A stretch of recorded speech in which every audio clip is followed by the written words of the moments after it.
All right, so welcome everybody to another episode of the JAR podcast series. I'm super excited to be here today with Aaron from the University of South Australia. He's presenting his exciting paper, Why Shorter Advertisement Breaks Reduce Radio Advertisement Avoidance. When it comes to radio advertising, less is more. And also on this paper are his colleagues, Steven, Margaret, Justin, and Johan. So thank you so much for being on, Aaron, and telling us more about the cool research you're doing. Yeah, great. Thanks, Colin. As always, a pleasure to be here. So thanks for inviting me. I'm really pleased to be able to share what we found through this paper and the study. Awesome. Okay. So some people may have not read about your work yet and seen the articles. So could you give us a quick sort of brief synopsis of what it is you were looking at and what it is you found with the article and your research? Yeah, so basically when we went looking for radio research, there wasn't much around, and anything that was around was pretty dated. I guess that's because people have moved on perhaps from radio research. I don't know, but TV research was still around. So, what we were looking for possibly could be derived from studies conducted in television advertising. So, for example, prior research shows that television ad breaks see viewers leaving at the start of an ad break, and then but usually returning by the end, and then sort of balancing out that audience flow by keeping the audience ratings stable. So as a result, there tended to be this sort of peak mechanical avoidance which happens in the middle of the break. So that sort of brought up a question for us in terms of, well, does the same sort of inverse U-shaped pattern in TV occur in radio? Because is radio a particular different medium, or is it used differently in terms of it tends to be seen as contextually based? So, people listen to the radio in the car or when they're gardening or at work and so on. Whereas TV is more of a sit down, relax, laid back, in the moment type sort of scenario. So we then used different methods. So we looked at multiple methods, so including portable people meter data to compare the ad and program ratings. We looked across all the seasons and we took the middle month of each of those seasons. So we then also conducted an online survey in Vancouver, which is the same city that the PPM data we were looking at came from. And we collected listeners' expectations on the typical ad break length. So we were interested in what sort of ad break length would they tolerate, and then compare those sort of expectations to their self-reported ad avoidance. Just to clarify, the portable people meter devices basically logged listening data by detecting digital watermarks within the radio signals. So a lot of those stations in Canada and Vancouver signed up to that program. So basically the devices would track the radio station switching and also any sort of signal loss, which was sort of interpreted as turning off the device. So, you turn on your car, the radio might automatically come on, and you switch it off and it turns off. So the analysis of the PPM data revealed an inverse shape pattern as one of the findings based on ad avoidance and position of an ad within a break.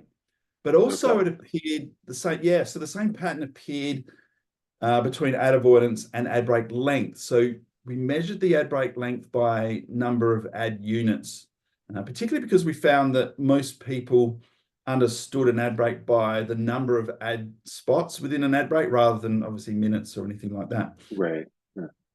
But the PPM findings were then supported by the survey results. So what was really interesting was that the self-reported mechanical avoidance peaked at about 3 ads, which was similar to what we observed in the PPM data. So listeners expecting longer breaks, so more ads, tended to also report higher avoidance. So there was that linear connection, but only up to about 4 ads. So it peaked up to about 4 ads, which mirrored the PPM data. So this suggests that both studies that we'd found, there was a tolerance for about 3 ads before people would react in initiating any sort of ad avoidance by about the 4th ad.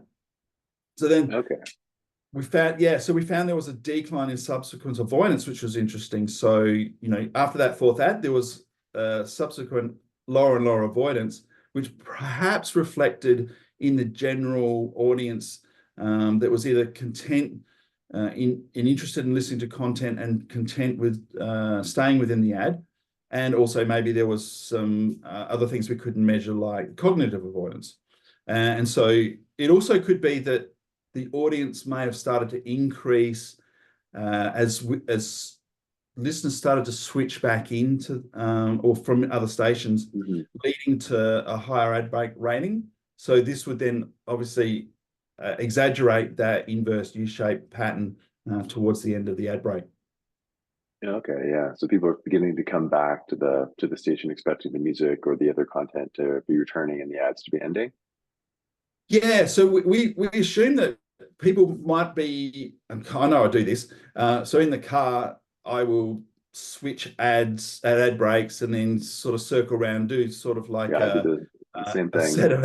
a set of radio stations to sort of come back. So they might actually all be in ad breaks. Oh my God. And so I'm flipping through. Yeah, that's interesting. Okay, so you sort of like deduced, I guess, the expectations around how long an ad break should be, right? Yeah, particularly in terms of ad units.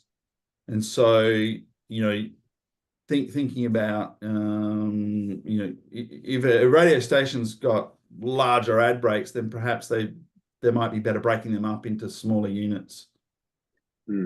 It's interesting. I really like how you use the data from the people meter as well, and that's quite neat. I think it's also interesting that you mentioned that it's people think about it in terms of ads, not in terms of the actual seconds or minutes that it might take, right? So would you suggest then that like advertisers perhaps stretch the amount of ads that they're using on radio because it will not seem as long to people, or? Yeah, so that's an interesting. So we did find in some radio research that, and this is where we got the idea for using the number of units within an ad break, that if you had, say, let's say a 3-minute ad break and you've got 30-second ad, so you've got 6 ad units. If you go down to 15 seconds and you double the amount of ad units, people tend to find that, in this particular research by Potter, tended to find that was more clutter, even though it was the same amount of time. So, it just feels like more like you're getting hit up more, I guess, right? Yeah. Yeah, correct. So, and that's another reason why we went for those unit lengths. That's interesting. Yeah. I guess the other big takeaway is, I guess, don't be the fourth ad in a ad break. Is that may keep finding as well? Do people are less likely to be listening at that point, or? Yeah, look, I think if you can and negotiate that not to be in the middle, but then again, the mechanical avoidance is still pretty low. So I guess that's the good news for radio. Yeah, there's still hope for radio. There's still hope. Yeah, exactly. And I guess the other thing is some research that the Institute did 2006. So we did this for a radio station here in Australia, and they were heading up, well, their whole piece was, when they started, was to do short ad breaks. So no more than 3 ads in a row was what they were calling it. And we found that, yeah, that sort of was great, and it sort of helped with advertising recall, but not at twice the price. And so, so it's interesting, we got half the ads, but they're going to have to charge twice the price for that. But from an advertiser's point of view, it's not worth twice the price in terms of the recall or the effectiveness that you're getting out of that. Okay, yeah, that's a good point. Like, I guess if there's a small discount for being in the middle, it may be worth it to take that, and even if you lose a few percentage of your viewers, right? If there's a bigger discount, it might work out as a net positive. Yeah. Yeah, and I guess the other way to think about it is, remember to focus on reach too, because some of the larger stations that get obviously higher ratings, you might have slightly more in terms of the mechanical avoidance because for whatever reason, but at the same time, what you're paying for is that reach. So, that avoidance becomes sort of null and not really that important if you're advertising on a smaller ad, and by the absolute numbers, you're reaching less people. So I think it's still important to keep in mind on focusing on, being able to pay for the largest amount of reach that you can afford. Yeah, that makes sense. Yeah. Mm. Cool. Yeah, so definitely some important findings there for advertisers. Yeah. Where did the idea for this come from as well, too? I'm always curious to find out, what prompts people to take a look at a certain topic. Yeah. Yeah, look, I love this question because I find it really interesting. Because I work for the Ehrenberg Bass Institute, we prioritize the continuous dialogue with industry and in particular our corporate sponsors.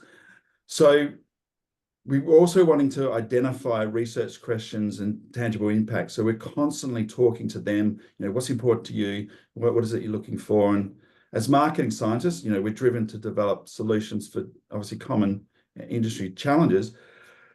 Our paper stems from the discussions we had with our institute corporate sponsors over the years who frequently inquire about the value of ad placements, what's an advertising spot worth? So Mm, particularly concerning ad avoidance would come up and certain rates across different media channels. And in some ways, I remember there was a US survey study done. I think it was an industry study. It was quite a while ago. So I think it was around 2011, maybe a bit earlier. And they found that most managers thought that mechanical avoidance for radio was about 30%. mm, So, to some degree, this could be likely if only you account for those listeners switching out. But of course, there's obviously people switching in as well. So I like the analogy where, when you're on a train, you come to a train station, some people get off and some people get on. And, that obviously is the same sort of thing when it comes to ad breaks. So you've got to consider the people coming on as well. So the audience tends to balance out, because people are switching in and out all the time. In fact, one of the questions we did ask in the survey was, well, what's your main reason for switching? And the number one ranked reason was a song they didn't like, or it perhaps a yeah. song that they heard too often. And then the second ranked reason was a DJ they didn't like, or an announcer. There was Yeah. too much talk going on, and they were there for listening to the music. And then advertising avoidance came up. So ads. Interesting. Yeah. Yeah, I thought that was interesting too. So there's room there for future research, I think, in going into that sort of avenue pathway. That's interesting. Yeah. And I was also surprised too to see that mechanical avoidance was so low as well. Right. So interesting findings as well. Yeah, because the previous research we found also lined up with what most managers were thinking, but we quickly realized that, oh, hang on a minute, you're calculating ad avoidance here, and it's accumulating as more ads units are appearing, more and more people are leaving, but you're not accounting for those coming back in. So Yeah. yeah, there was a limitation on some of the survey stuff that they were doing. Yeah. That makes sense. Interesting. Yeah. Yeah. Cool. Um, any challenges that you encountered while going through and working on this? This is one of my favorite questions always to ask. Is just what were the things that were difficult that we might not have seen or might not be apparent from looking at the really nice piece of work that's now come out. Yeah. All right. Where do I start? Yeah, there was a lot. So for me in particular, because it was part of my master's thesis, so I was learning a lot. At the same time, we were having to negotiate getting data. So collecting US data the program data was quite easy to get. So we had affiliations with Nielsen, but the ad data was with a different agency, and we found it hard to negotiate between the two and get everything up. So we ended up approaching the Numerous team in Canada, who I've got to say we were eternally grateful for their support in providing the program data, and through their subsidiary NLogic, the advertising data was really, really helpful. And also they supported independent Awesome. research efforts. So I thought that was really nice. So they've got ongoing research with PhD students and master's students all the time, which is really good to hear.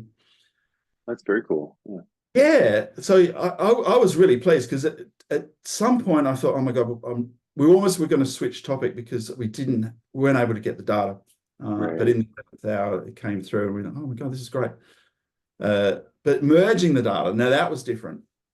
So initially, getting the data to come together, one was a really steep learning curve.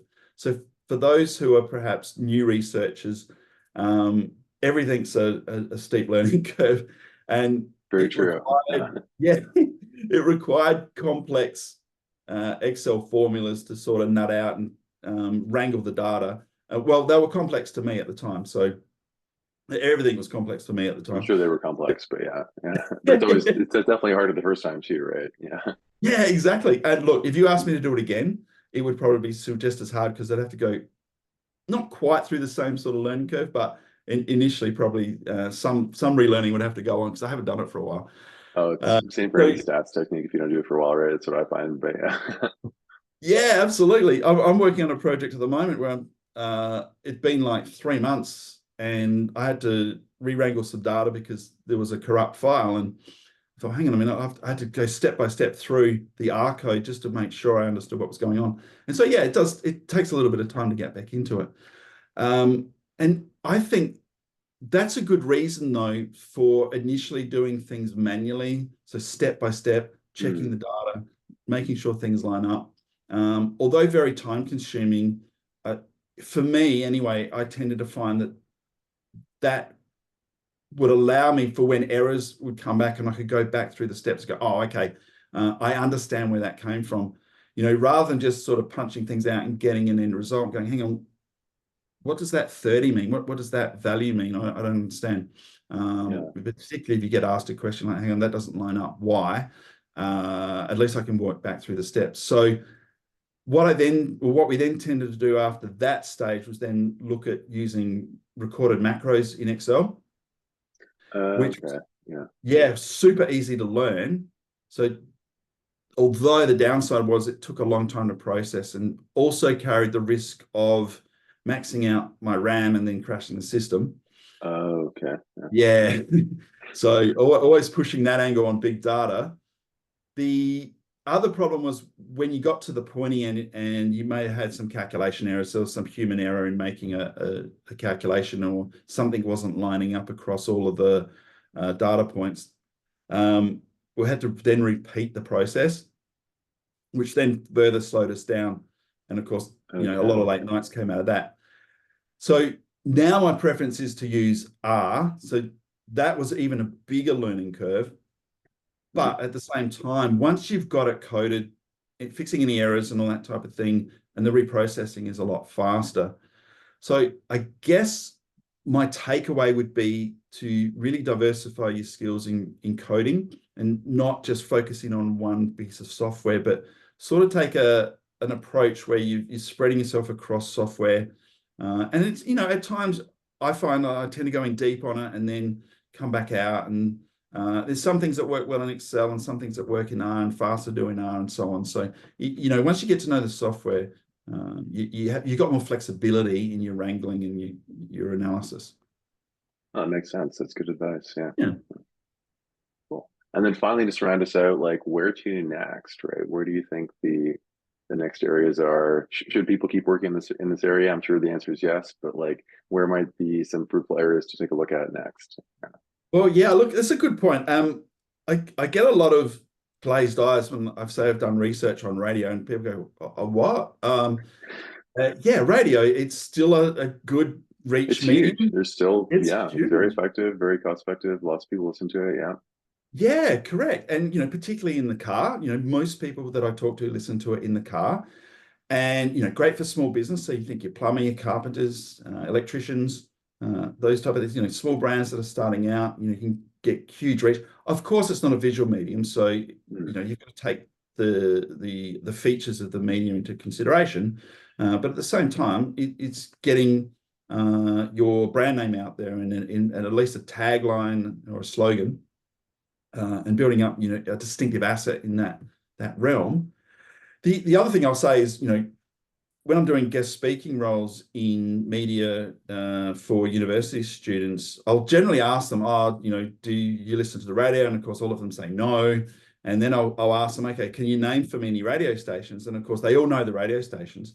And I say, oh, okay, so I thought you didn't listen to the radio. And, oh, no, I don't listen to the radio. I listen to my basically, I listened to my dad listening to the radio in the car.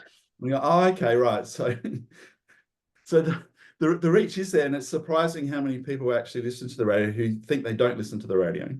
So I think that's one takeaway in terms of, I still think it's a good medium for research. That said, I think there's explorations that can go on into the streaming platforms. So, as we know with podcasts, there's minimal ad breaks, often, usually only one ad and a break. But, could they introduce more into the break? Possibly. Obviously, getting to too many that might have problems, but we don't know because we need to test for that. Right. Also, we've got ad-free streaming platforms such as Netflix starting to now move across to ad-supported services. Amazon Prime here in Australia is starting that out in July, I understand. Disney's already doing it. So, would it be beneficial to test limited commercial interruptions on those platforms? More specifically, in terms of radio and TV, my interest is looking back at the individual level of switching. So, for example, how often do listeners bump into other ad breaks while switching? How long do they stay for? Does that line up with any sort of cognitive realization that, takes, I think I heard it takes about 5 seconds to realize that, oh, this is an ad break, and then move on. Is that sort of playing around with any advertising effectiveness and that type of thing? And also, that's going to help to look and verify that inverse U-shaped pattern at that individual level. I think taking that a little bit further would be important. Yeah, that's interesting. I think there's so many different things happening as we go on streaming as well too, right? You see it being embedded in the programs as well, right? In some ways. Yeah. Yeah, no, exactly. Yeah, we should be sponsored here, JR. We get ads. Well, it's funny you say that, because when I was starting to talk about the podcast, I'm thinking, okay, I wonder if JR's got any ads coming up. No, we haven't thought about that. It's ironic, but yeah. Yeah. Well, awesome. Well, thank you so much for sharing more about the exciting research you've done. And for those who are interested, this is coming out of the June issue, June 2024. You can take a look at JAR and download it there. And yeah, thank you again, Aaron, for being on. I really appreciate it, and have a great rest of your day. Yeah, thank you, Colin. Absolute pleasure. I'll just say that, look, if anyone listening to this wants to link in at any point, I'm happy to do so. If they've got any questions, please email me. I'm happy to answer. Oh, that's awesome. Thank you so much. Yeah.